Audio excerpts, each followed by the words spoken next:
design and composition. Compositional movement, value pattern, balance.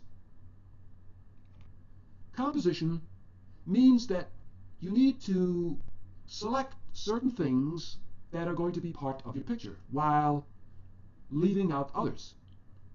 Now, what you leave out is just as important as what you're going to put into the picture. And what you're going to put into the picture should only be those things that are absolutely necessary in telling your story, conveying your idea, or communicating your idea to the viewer. If you put anything else in, then the viewer is going to get confused as to what your message is. It's like this. Instead of writing a lengthy letter, you send a short telegram. Within those few words in the telegram, you get across the gist of the message, rather than resorting to a lengthy letter.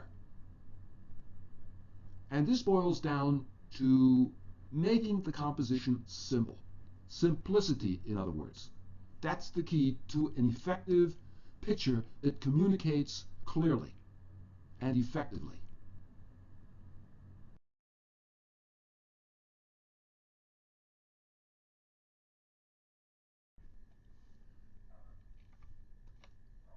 Line. As it refers to composition, line means the direction in which our eye moves when we look at a picture. And in this rough sketch that I did, the eye is moving toward this city here on the mountain. Now, the edges of shapes are used in composition to lead the eye. See this edge right there? The eye follows that edge to the center of interest, which are these buildings. And masses of tone also lead the eye within a composition. You see this mass of tone right there? It has a direction, and it's moving in the direction of where this city is. So that mass of tone right there is leading the eye of the viewer to the center of interest. Now over here, there's a shape, but it's really not pointing anywhere, so I could make that shape lead up to the buildings as well. But now there's a problem, because now I have a shape here and a shape here that's leading toward the buildings, which is confusing to the viewer. So therefore, this shape needs to be eliminated. One shape needs to lead to the buildings, not two, because then the eye doesn't know which one to follow. So there needs to be a little bit of a change made here, like this. And now, this whole mass right here, that mass of tone, acts as a direction toward the buildings, like this. Whenever you have tonal masses, let's say there's some trees here, there's a bunch of trees that make this large tonal mass like this. And I'll add a few tree trunks.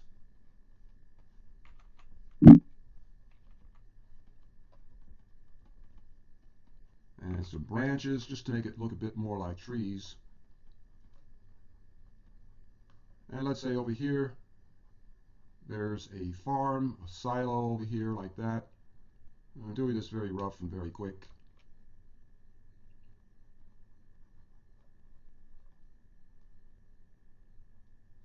Now these trees act as a directional force that leads the eye of the viewer right to the farm here. So this is seen as one large tonal mass that makes a shape like this. And you can see that the shape is getting more narrow. There's a gradation of size to this shape. It's wider here, and then it gradually gets more narrow. And that also helps to lead the eye toward the farm. The eye will follow along a tonal mass that makes a shape like this. So the eye follows that tonal mass. just as it follows this tonal mass over here up toward the center of interest. So whenever you establish tonal masses or shapes that have this value to them or tone to them, the eye will follow that tone in the direction in which it is pointing.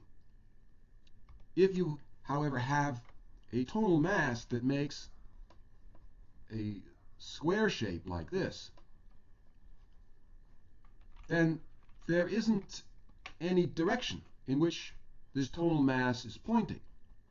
So the eye will not go in any particular direction. There needs to be two different dimensions to a shape or tonal mass for the eye to be led in a certain direction.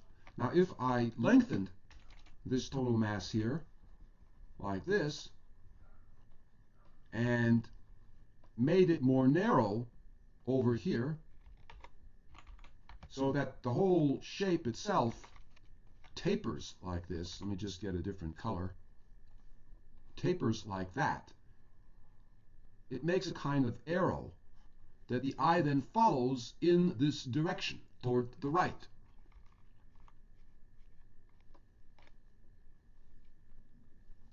Just like in this example here, the length of this tonal mass, which makes a shape, this overall shape, is longer than it is high, and therefore the eye will follow the longest dimension, like that.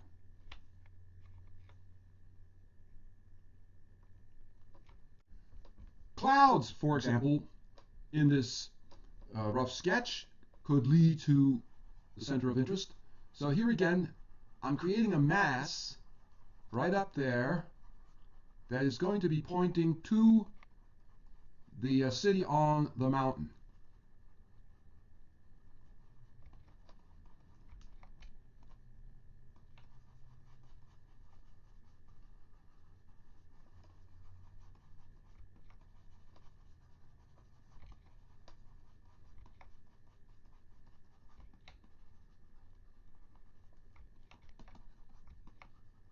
Something like this. And I'm doing this very quick, as you can see. So there's this mass of light tone that has a direction because it is longer than it is wide. And the eye will follow the longest direction, which is this. So these clouds are pointing right toward the city. Here I'm giving you examples that show that objects, whether clouds or trees or rocks, can be used as pointers, pointing in a certain direction. They can either point directly to the center of interest, or they can point to other objects or lines within the composition that in turn lead to the center of interest. So I could have something over here, for example, let's say a rock that is pointing up toward this edge here, which in turn leads the eye over toward the center of interest. And you'll notice that this rock has an arrow-like shape to it. It gets more narrow, and therefore the eye is led in the direction in which this shape becomes more narrow, because it acts like an arrow. I changed the rock a little bit more so that it looks more like a rock, and you can see that this is a large tonal mass, and a tonal mass makes a shape, and it should make a shape that has a direction, and this tonal mass has a direction because, again, like in the other examples, it has a longer dimension than a wider one. Two different dimensions, one is longer than the other. The eye follows the longer dimension, and therefore the eye follows along this tonal mass up to this edge of the mountain. And then, as I mentioned, that edge then leads over toward the city, the center of interest.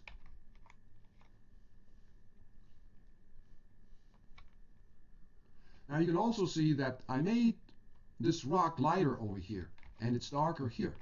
And by doing that, a greater feeling of depth is achieved due to what is known as atmospheric perspective.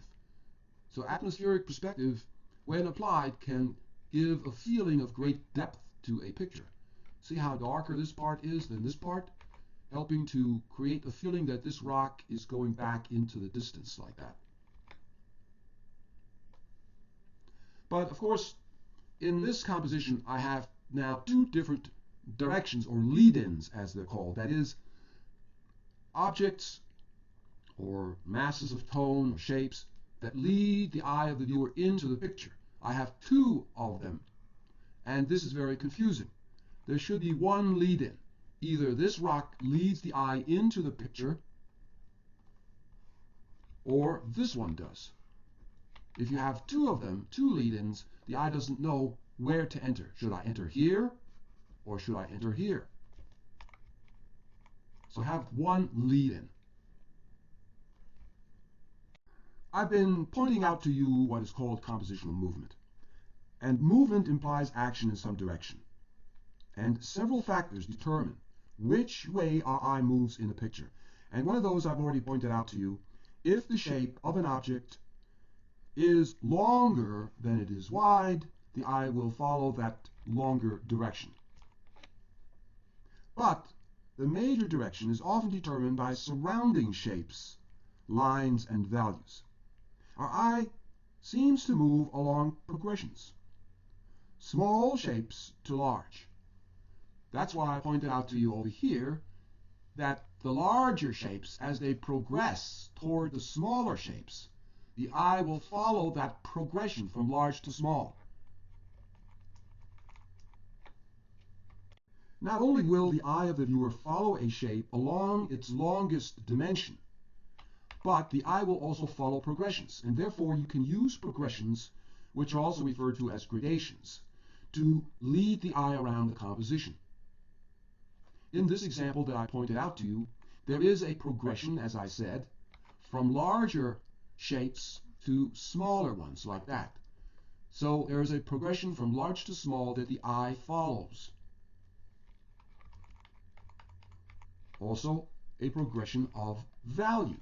So if these trees get lighter over here, like this, progressively lighter, the eye will follow that progression of value, from a darker value to a lighter one, to an even lighter one, to an even lighter one.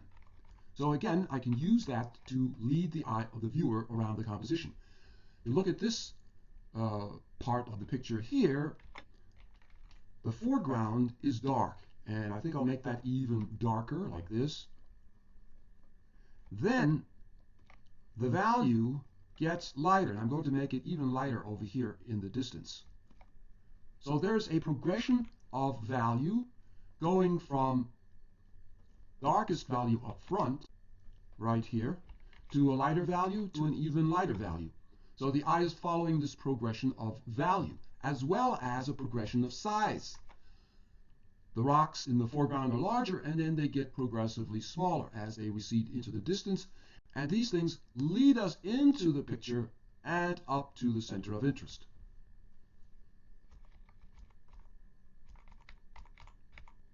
So you see, in addition to the eye following the longest dimension of a shape or tonal mass, the eye will also follow gradations or progressions of value and size, but also of color.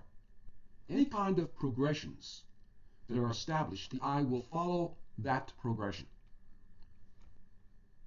If you remember, I also mentioned that if a shape has an arrow-like shape, the eye will be pointed in the direction in which that arrow-like shape is pointing.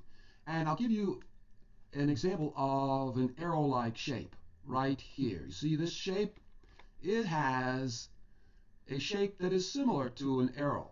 Now, you don't make it look too obvious, but you can see that it resembles an arrow pointing in this direction here, and this, of course, leads up to the center of interest, the buildings. So you can have one shape pointing to another that in turn points to the center of interest. Or, as I mentioned, you can have shapes like this cloud shape pointing directly to the center of interest.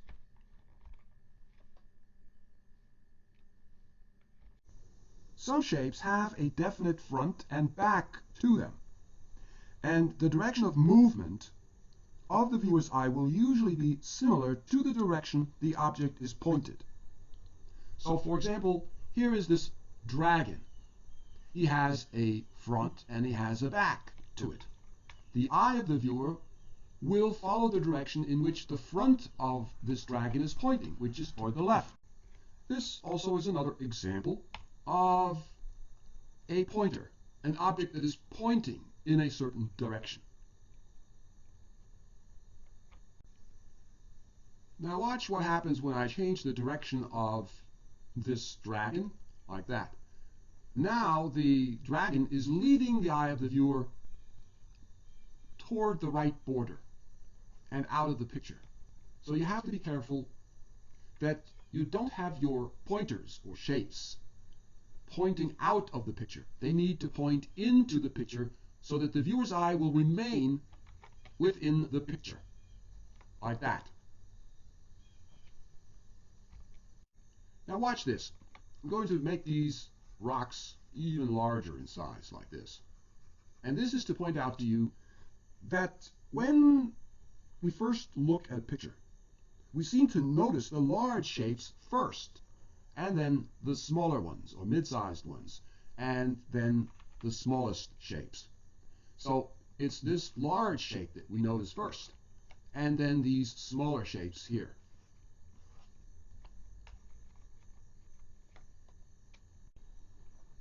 These rocks, as you can see, diminish in size as they move back into space, but it's this larger mass that we notice first. And in order to increase the feeling of depth in a picture, apply atmospheric perspective, and in this case it can easily be done by making all of the shapes in the distance lighter in value, like this, so there's a kind of fog or haze over these shapes.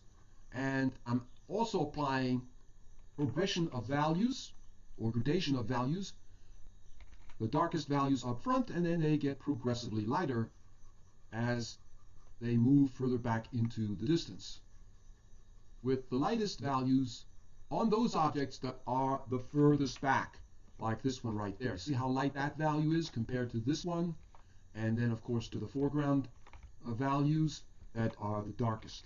So you can see the increase of depth that has occurred because of this progression of values that I've added. Now if I want to push this dragon further back into space, I can make him lighter in value like that, adding atmospheric perspective, or as it's also referred to, aerial perspective. Now the dragon seems further back in space. So the whole picture has a progression of value starting here and then just progressing all the way back into space like that. And this progression, of course, creates compositional movement. The eye follows that progression of value that I pointed out to you earlier. So the eye is moving into the picture in the direction of where the center of interest is located, right there.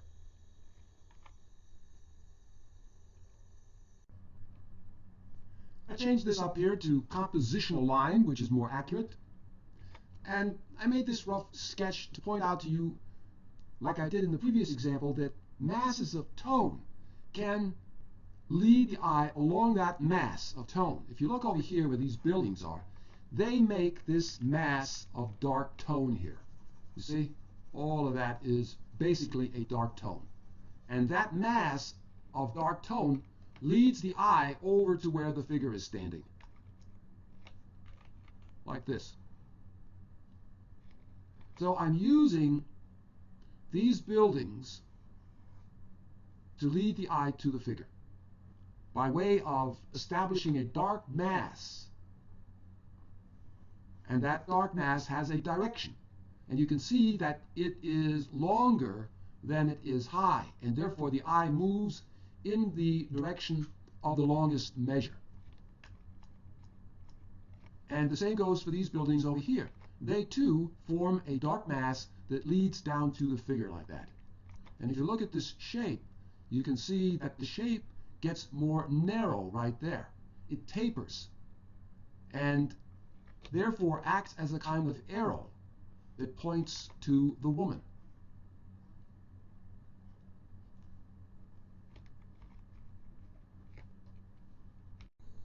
The fence that you see here, as well as this fence, lead the eye into the picture and toward the woman, like this. Also, the gradation that you see here, the value starting from dark and then getting lighter, leads the eye into the picture. When you're working out a composition, you need to keep these things in mind. You need to establish a compositional movement. The shapes and tones need to lead the eye around the composition and to the center of interest. Even this shape that you see right there, that sky shape, let me just change this to red. That sky shape has an arrow-like shape to it. You see, it tapers downward like that, like an arrow shape would, thereby drawing the eye down to the figure. Everything is done for a reason. You don't just throw tones and colors and shapes into a picture and then hope that you're going to wind up with a good composition. It just doesn't work that way. You need to plan your compositions carefully. Everything has a purpose and must have a purpose. If it doesn't have a purpose, it doesn't contribute something to the composition, then it shouldn't be there. Now, the white on her hat here doesn't stand out much. So therefore, the eye isn't attracted there that much because the value in back of that white hat is also a light value. If I wanted to attract more attention to her head, what I could do is add another building back here, a dark building like this. Now you see how that white pops out? But by doing that, I now lose that arrow-like shape that I had there before. But I may not need it, because the eye now is attracted to this part right here because of the strong value contrast.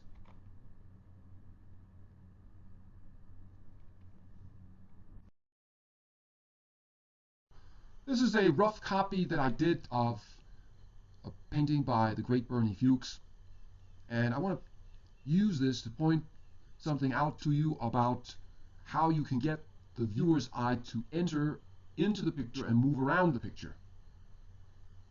Bernie Fuchs overlaps shapes.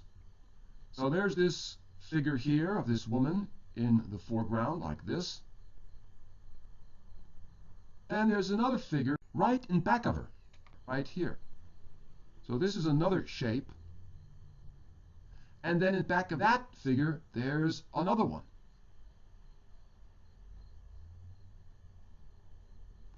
All of these shapes are overlapping.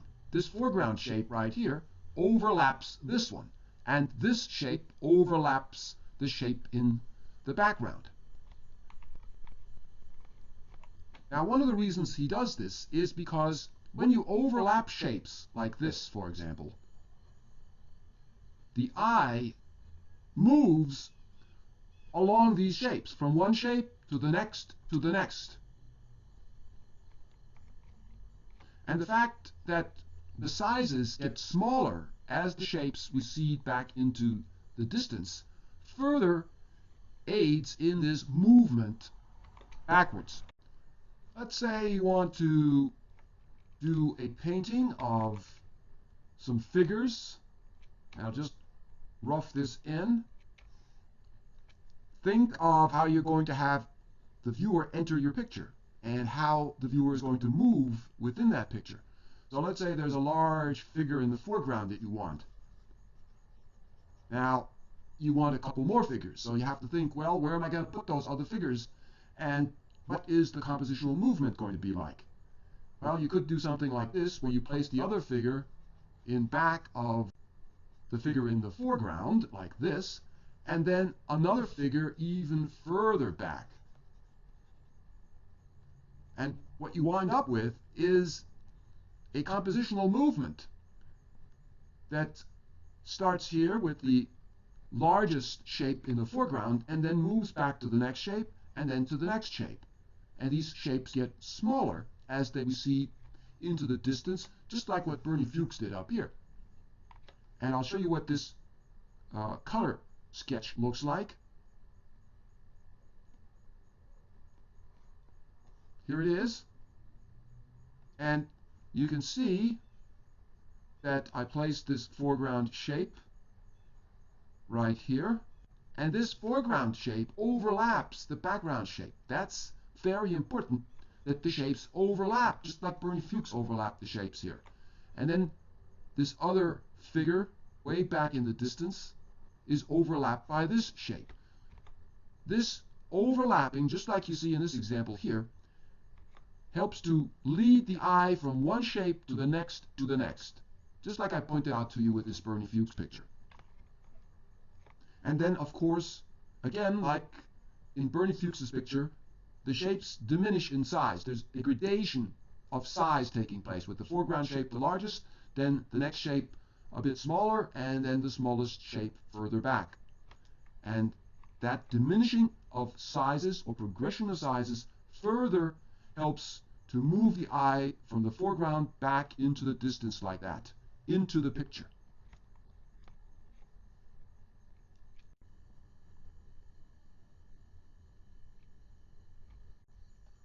Let me show you something about what you shouldn't do. Here I'm reducing the sizes and scattering these figures around like that. In this example, the figures, as you can see, are not overlapping with each other. And because of that, there is no unity. This is what you want to avoid, because this is what makes a bad composition.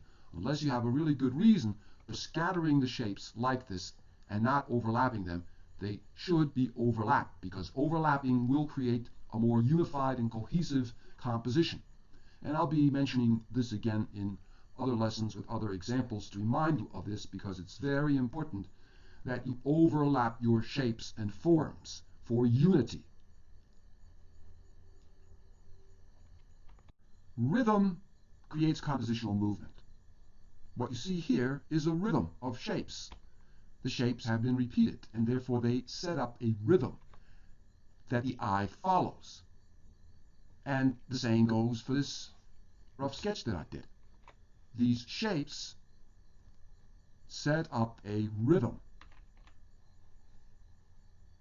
It's the repetition of the shapes that establish a rhythm, and it is this repetition of shapes that the eye follows.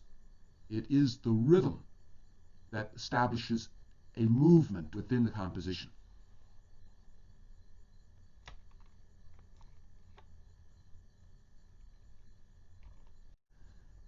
There is what is called varied repetition in this example. Each form or shape is different. They're not all exactly alike. And the fact that they're all different costumes, different head positions, this head is looking in this direction, and this head is looking in this direction, and then this head is looking in this direction. Actually, it should be looking back to the figures. So I need to make a change right there. And by looking back at the figures, the eye, after traveling into the picture and back to that figure that's in the distance, will then be led back to these figures here and back to the foreground like that.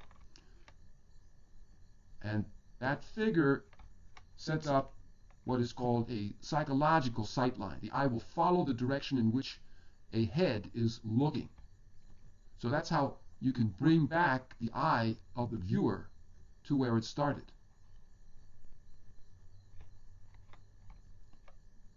Now, in Bernie Fuchs's painting, let me just remove those black lines, you can see the same sort of repetition with variation. Each of these figures is different. No two are exactly alike. And this variation creates interest within the painting, just as the variation that I established here creates interest for this rough sketch. Now, I'll be talking a lot more about repetition and varied repetition in the unlimited track 4.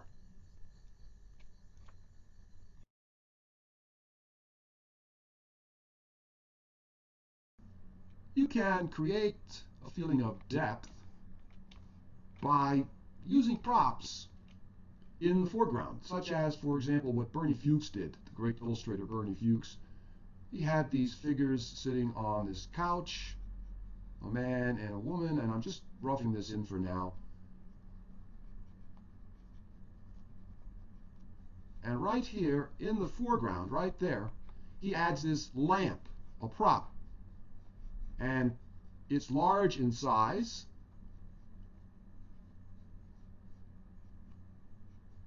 And the figures are small in size.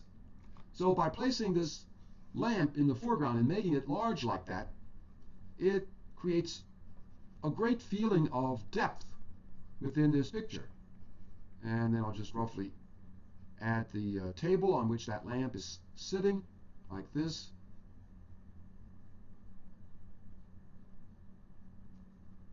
So by placing props in the foreground and making them large, and then the other shapes further back and making them smaller, you can create a great feeling of depth within your pictures.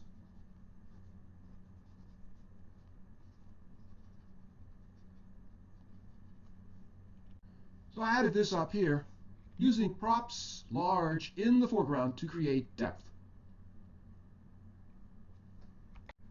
One thing I want to mention about composition is that there are two views regarding composition.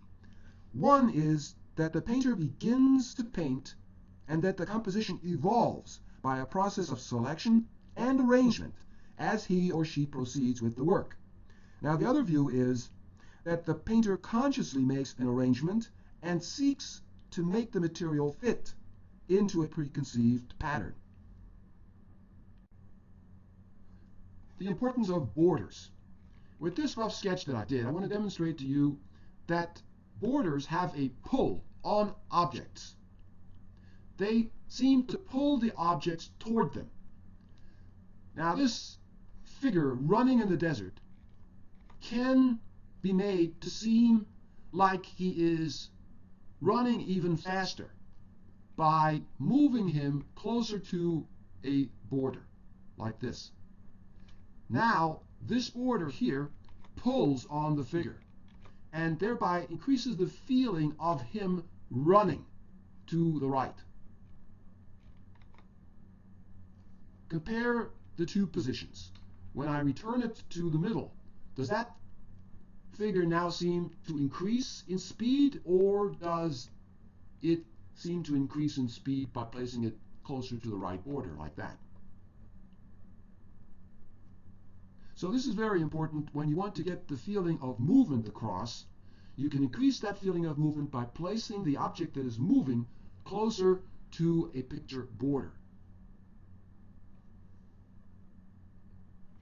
To increase the feeling of speed even more, look at this shape back here. You see that shape? It has a tapering appearance, and therefore the eye is following this shape in the direction in which this figure is moving.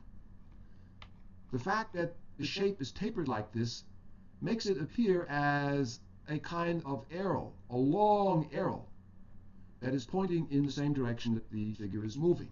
Also, this edge right there is moving in the direction of the figure, as well as the shadow. You see the shadow? That too is moving in the same direction as the figure. So all of these shapes here are moving in the same direction, as well as this contour or edge of the shape. And because of this, the movement of the figure toward the right is reinforced. And because it's reinforced, the movement is strengthened, and you get a greater feeling of movement toward the right by this figure.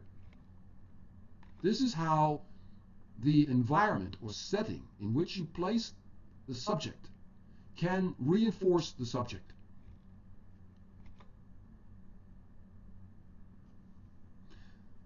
You also see that the shapes that are placed within the setting are not arbitrarily selected and just any old shapes put into the setting.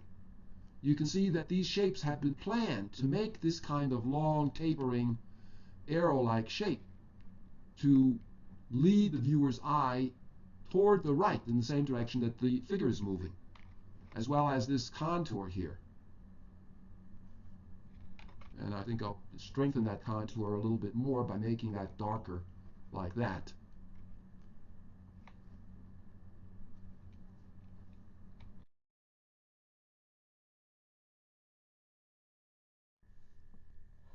Compositional movement. Movement in painting is of two kinds. First, there is the depiction of physical objects in motion. And second, there is the arrangement of lines, shapes, values, textures, and colors so that they lead the eye throughout the composition. The first type of motion is related to motion in nature. Suppose you paint a pose of motion such as I did here of this figure running. You must select a pose which shows the action clearly, like in my example here. We will then recognize that the form is moving because we know that the form is moving in nature.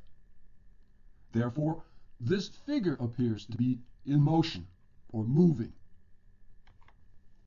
A figure in motion or action is not compositional movement. Action is an actual physical change in position.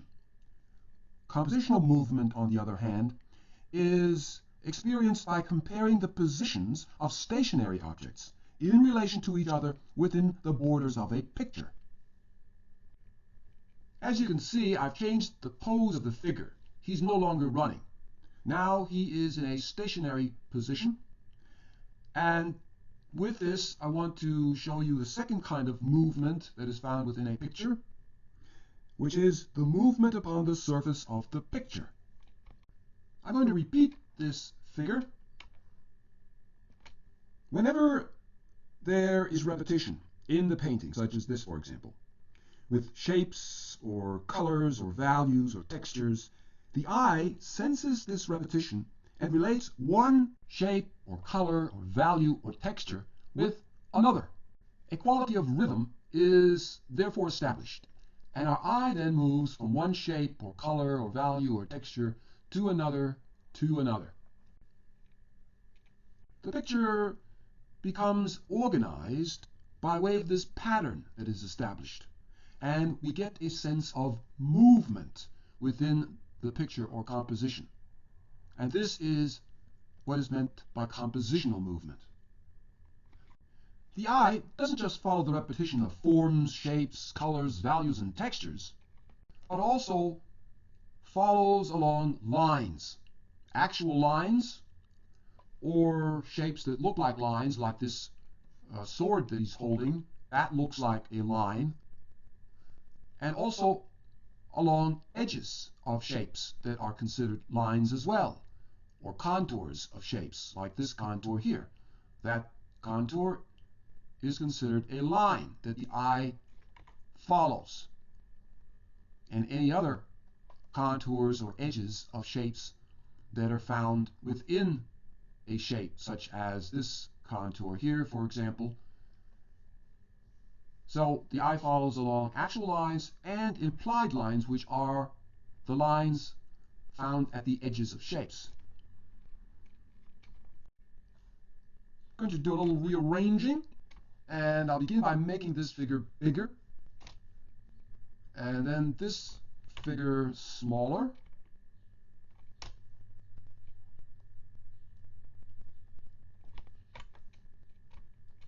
The eye will first be attracted to the largest shape. So therefore the eye looks at this figure first, and then to the next largest shape, which is this, of course, and then the smallest shape. So the eye follows in this direction, from the largest to the smallest. It's not from the smallest to the largest, but first the eye is attracted to that which is larger. In this new arrangement, the eye again is attracted to the largest shape first. But then it's not attracted to the next largest shape, which would be this one.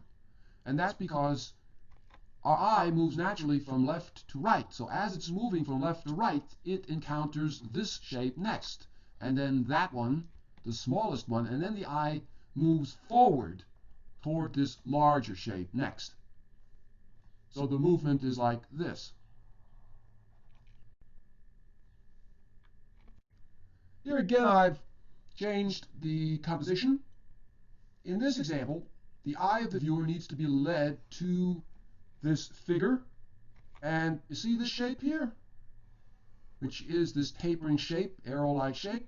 That mass of tone that makes that shape leads the eye over toward the figure. However, down here, there isn't anything that leads the eye up to the figure. You see this edge here of the shape, and that is not leading toward the figure. So therefore, a change needs to be made down here. You need to provide a way for the viewer to enter into your picture. And usually the entry occurs at the bottom of the picture, and the viewer moves in like this. Right now, the eye enters over here on the left side and moves toward the figure like I pointed out to you. Now it doesn't have to enter at the bottom. It can enter from the top down, from the left to the right, but it usually doesn't enter on the right side because that's not the natural path that the eye would take. The eye moves from left to right because that's how we read. We don't read from right to left. So the eye wouldn't enter the picture on the right side. So don't try to make the eye enter at the right. However, you can have pointers like this that keep the eye within the picture area and lead toward the center of interest. But that doesn't provide the main entry point. It's just there to further draw the attention to the center of interest and keep the eye within the picture area. Now, some pictures have multiple entry points. So, for example, in a picture like this, in which I wanted to establish multiple entry points, no matter where the eye looks, if it looks up here, it will enter into the picture. If it looks over here, it will enter into the picture. If it looks down here, the same will happen. It will enter into the picture. That's multiple entry points.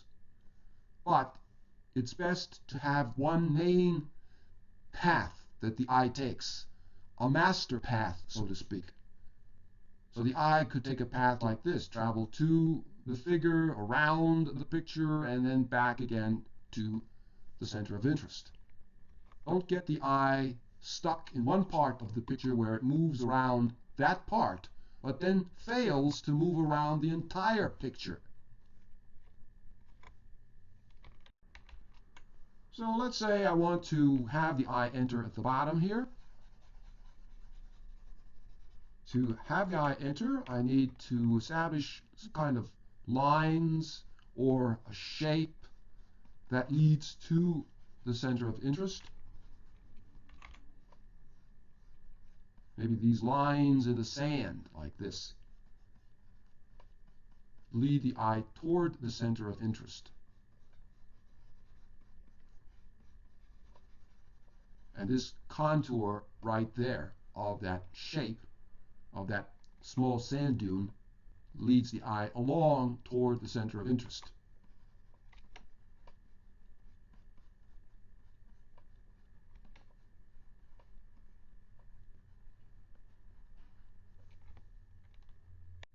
So this is what the entry looks like. You can see these lines in the sand leading into the picture from the bottom of the picture here.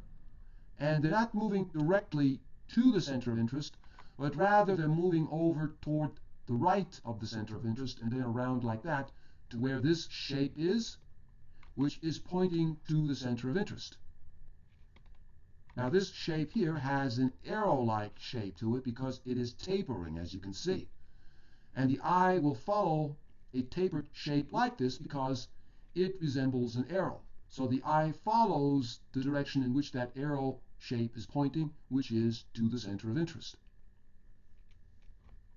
If I want the eye to take in more of the picture area, I need to establish something over here that will draw the eye over toward the left, and then move the eye back again to the figure. Thereby, the eye of the viewer will take in the whole picture area, and not be confined to just one spot within the picture.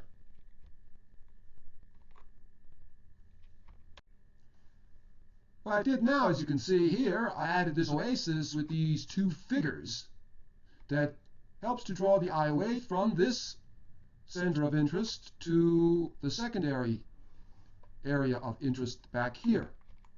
And to help the eye move toward that secondary interest, I could add a shape right over here, like this, an arrow-like shape, maybe the shape of a sand dune that is pointing in the direction of those figures and that oasis. And that helps the eye along. Again, it has that arrow-like shape to it. It gets more narrow, and therefore the eye will move in this direction.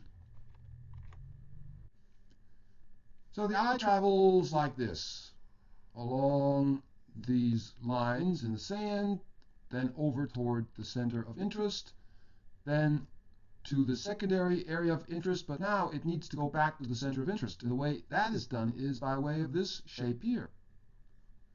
That's pointing in the direction to the center of interest. So there's this spiral-like movement that's taking place. And that is the main path of movement, or master path as it's also called. The path that the eye takes. One main path. There is, however, one problem, and that is that there's also another point of entry into the picture besides down here, which is what I pointed out to you earlier, which is this. So the eye is a bit confused. It doesn't know, should it enter down here or should it enter over there? That's what happens when you have two main entry points. That's why there should only be one master path, or one main movement. So in order for there only to be one main entry point, I need to do something about this entry point. And what I could do is something like this. Now, the eye is much more inclined to enter down here than up here, because now that shape no longer touches the border over here, which allows the eye to enter at that border. Now also, when you use these lines and shapes to lead to the center of interest, don't make them look so obvious. So therefore, I made some changes here. Now the shape no longer looks as obvious as it did before, like this, leading to the center of interest. So I softened the edge a little bit, made it more irregular like this, but the shape still leads to the center of interest, but in a less obvious way. Now, it's a good idea to slow down the eye so that the lead-in to the center of interest isn't like a highway directly to the center of interest, which gets the eye there too quickly. So you can slow down the eye if you have lines like this leading into the picture by putting something in the way, some obstacle. For example, like a sword maybe lying here. And that slows the eye down.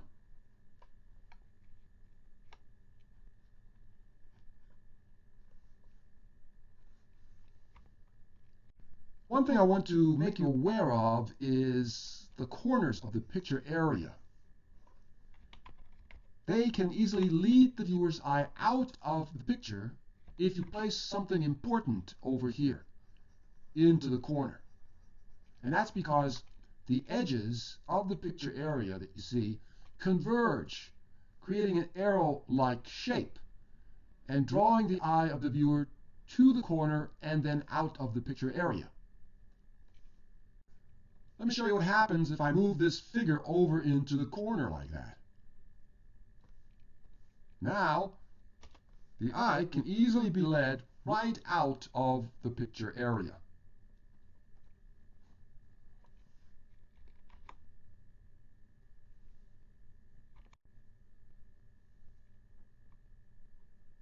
Another thing I want to point out to you is that you should avoid any kind of object in the foreground that prevents the eye from entering into the picture, such as a wall, for example, like you see here. The eye is stopped by that wall. It can't enter into the picture. Or it could be a bush, a lot of bushes here in the foreground. And these bushes also will prevent the eye from entering into the picture. So any kind of object, such as these examples, that stop the eye and prevent the eye from entering into the picture should be avoided.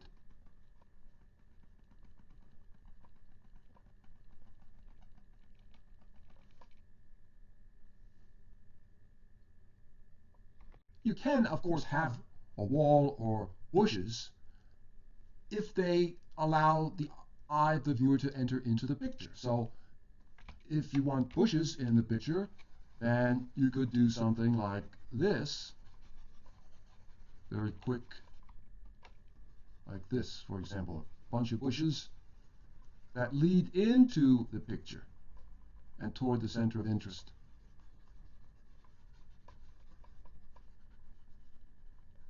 The eye will always follow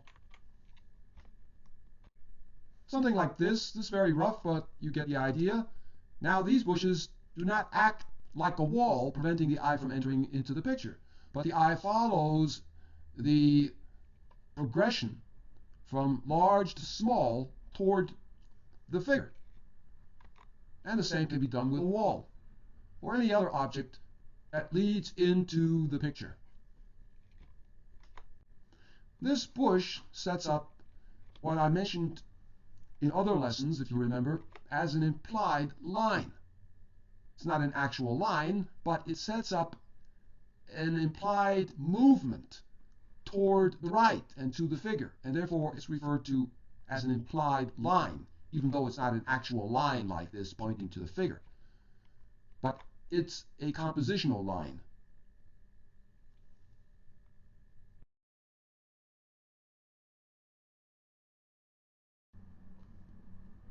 Value pattern.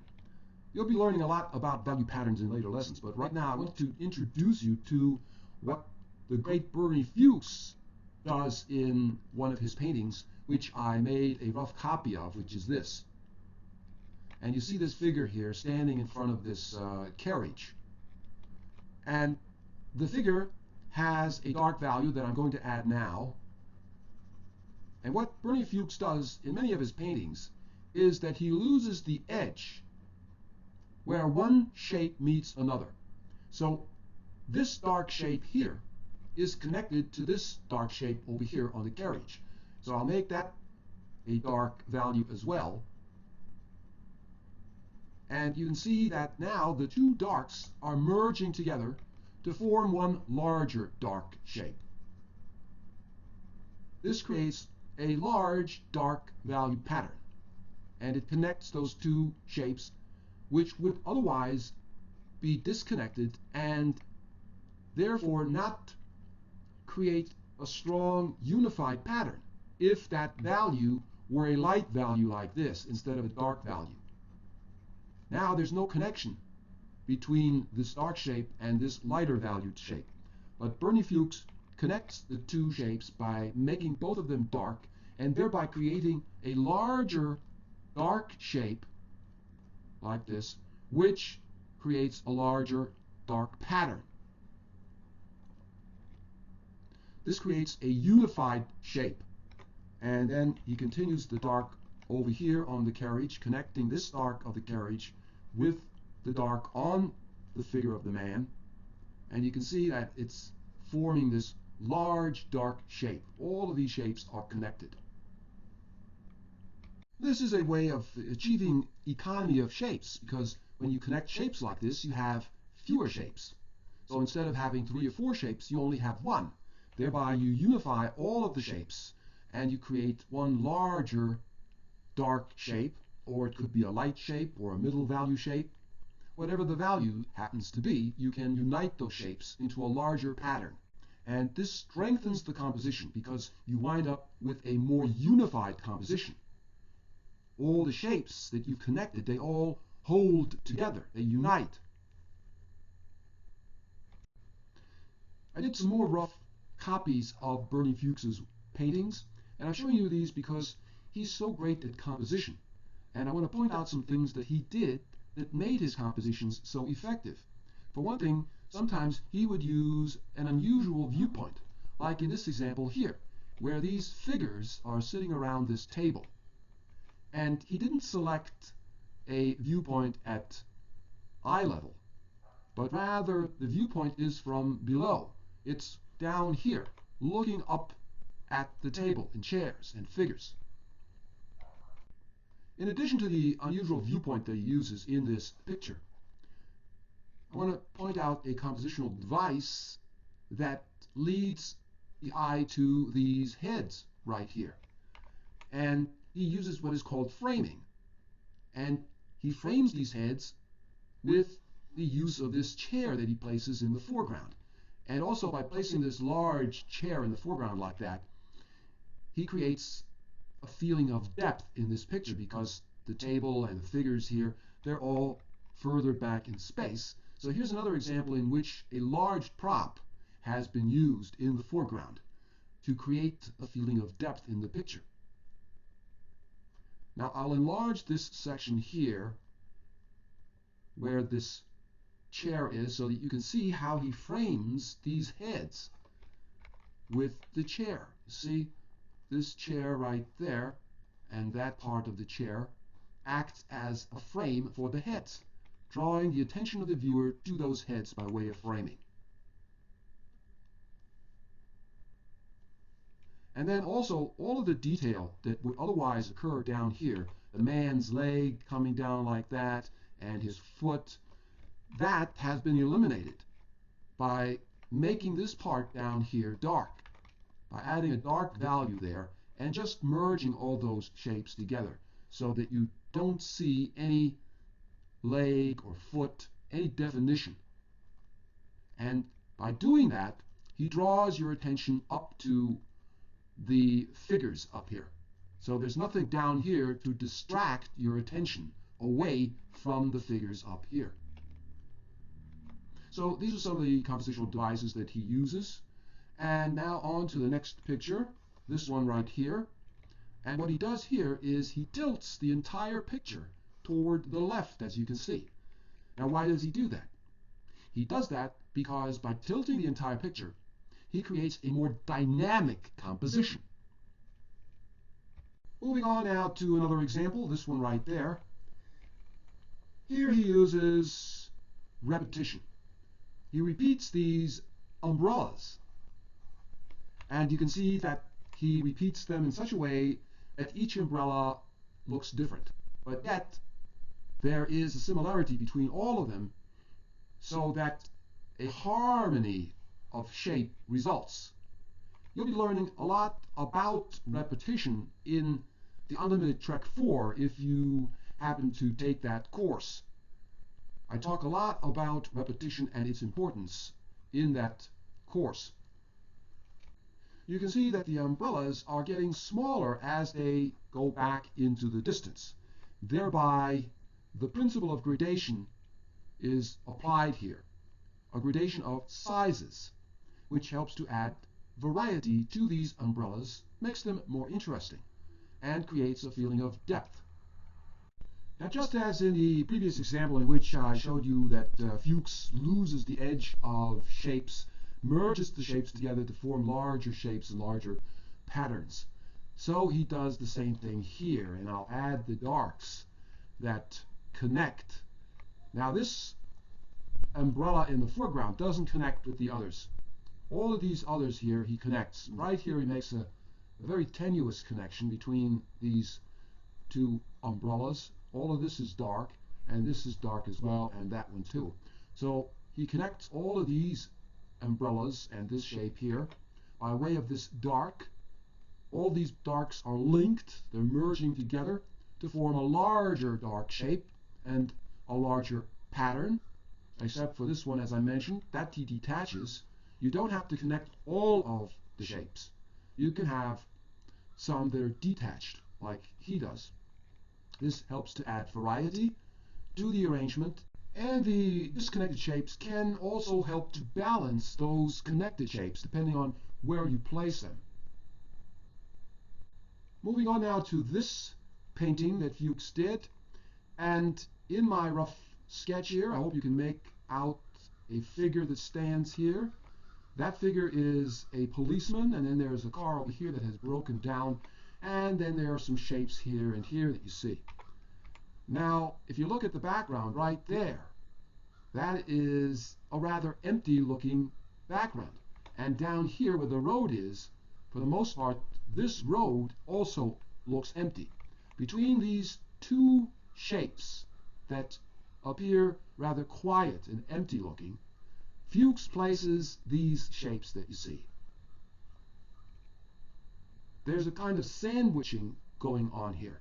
He sandwiches this area where all of the activity is between these two areas where there isn't any activity.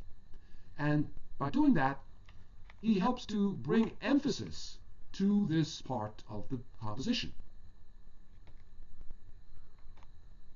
This is the active area because of all the shapes here, because of the activity that is taking place here. It forms a more busy area compared to this area and this one. And therefore the eye is attracted to where most of the activity takes place, right here. So this is a compositional device that you can use in your own compositions. Where you want the eye to focus, that's where you need to create more shapes. And where you want less focus, that's where you create fewer shapes or no shapes, just one big shape maybe. Or if you have several shapes, merge them together or link them together to form a larger, more simple shape like that.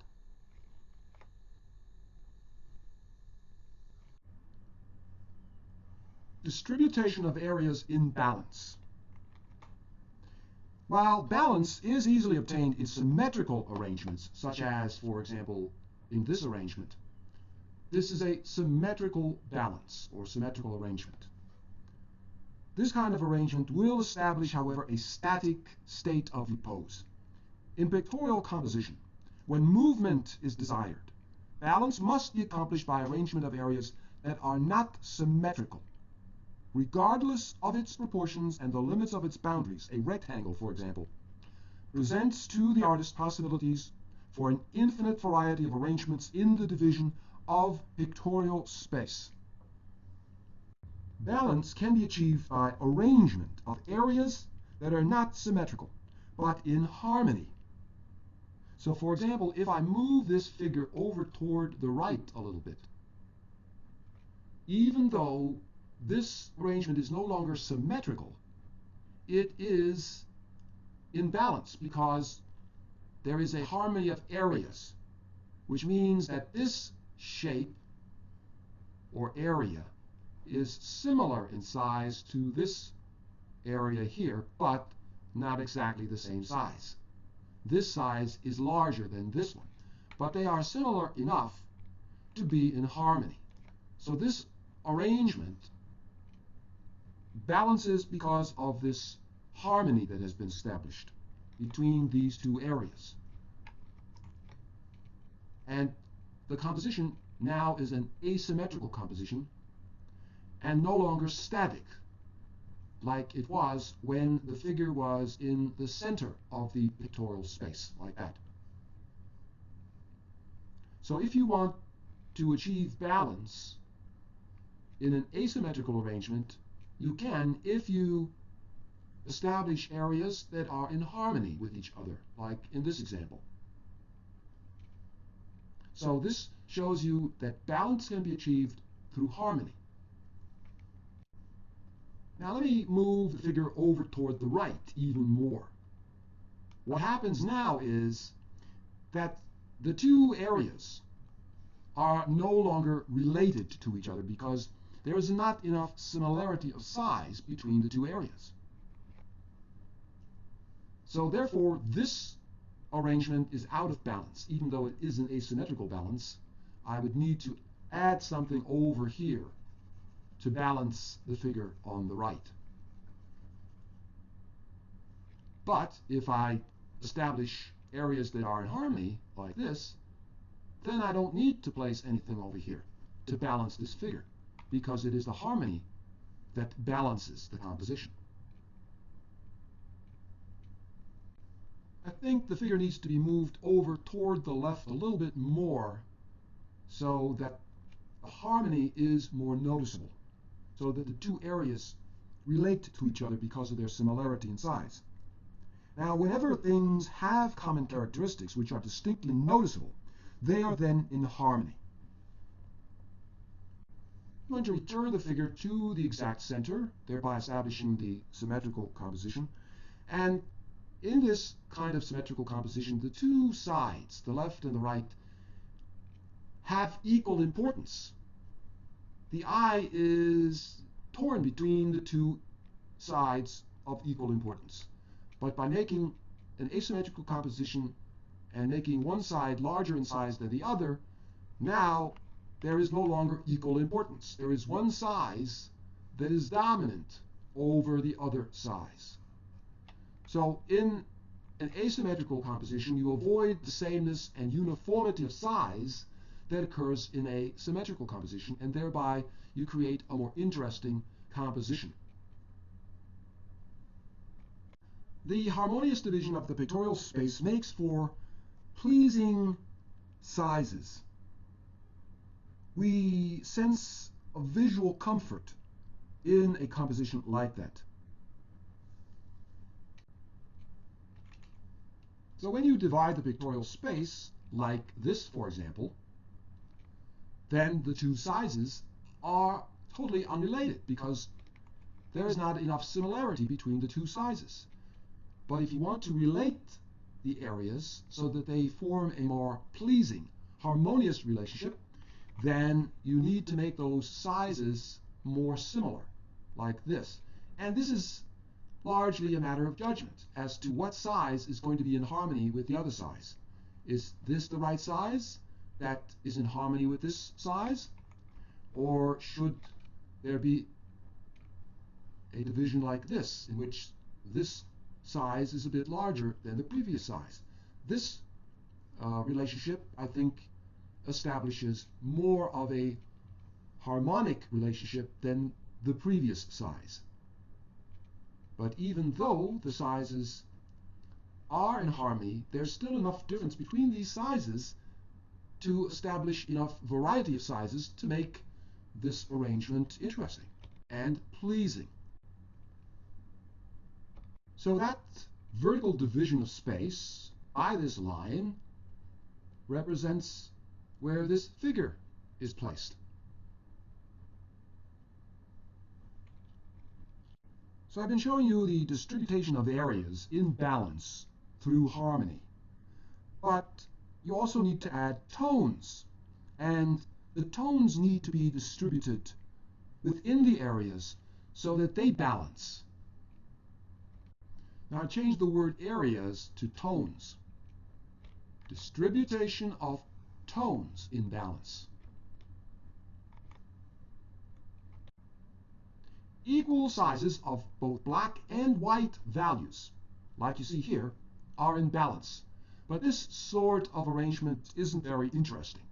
It can be made more interesting, and more balance can be added by, for example, adding a black shape within the white area, and then a white shape within the black area. So the black over here balances this black, and the white over here is balanced by this white. And this makes for what is called the principle of interchange or alternation, which can add a lot of interest to a composition because of the variety and the balance that this sort of arrangement establishes. The variety is established because of the different contrasts that you have here. Dark against light, and then it alternates to light against dark. Compositions based on this principle of interchange or alternation make for interesting compositions and balanced compositions. Now, how would this look in the picture of the figure that I showed you earlier? Let me show you what can be done with that figure. What I could do is make the right side, for example, dark, and then the left side a lighter value like this. And what I can do next is add a shadow to the man's left side,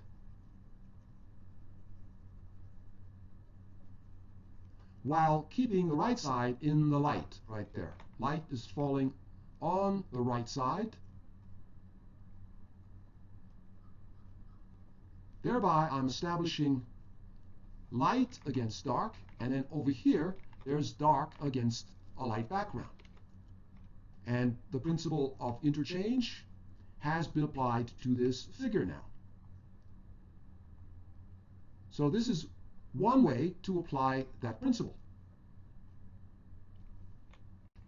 The value on the left, however, will need to be made a bit darker so that a better balance between the dark on the right and the left side is established.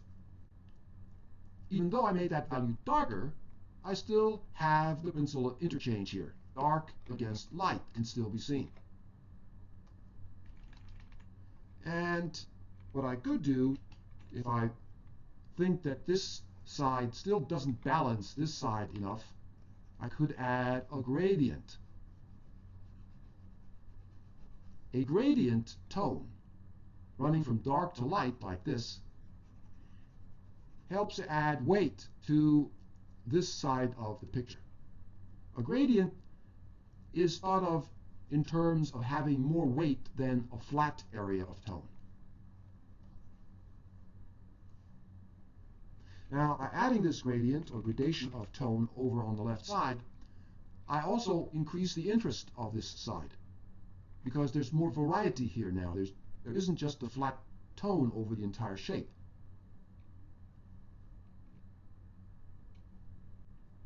I made a few changes. There are certain things that look crooked, that need to be straightened. When you flip the picture like this, for example, you can spot your errors. Things that look crooked, that don't look right, will show up when you flip the picture. And then you make your corrections, and then you can flip it back again. What I've also done is add a texture to the background here. You see that stone texture over on the left and on the right? That texture helps to add interest to a large area that isn't very interesting. So whenever you have a large area that seems uninteresting, adding a texture will add interest to that large area or shape. And then in addition to the texture, of course, I have this gradation of value here going from dark to light, which further adds interest to this area and helps to balance the right side of this picture.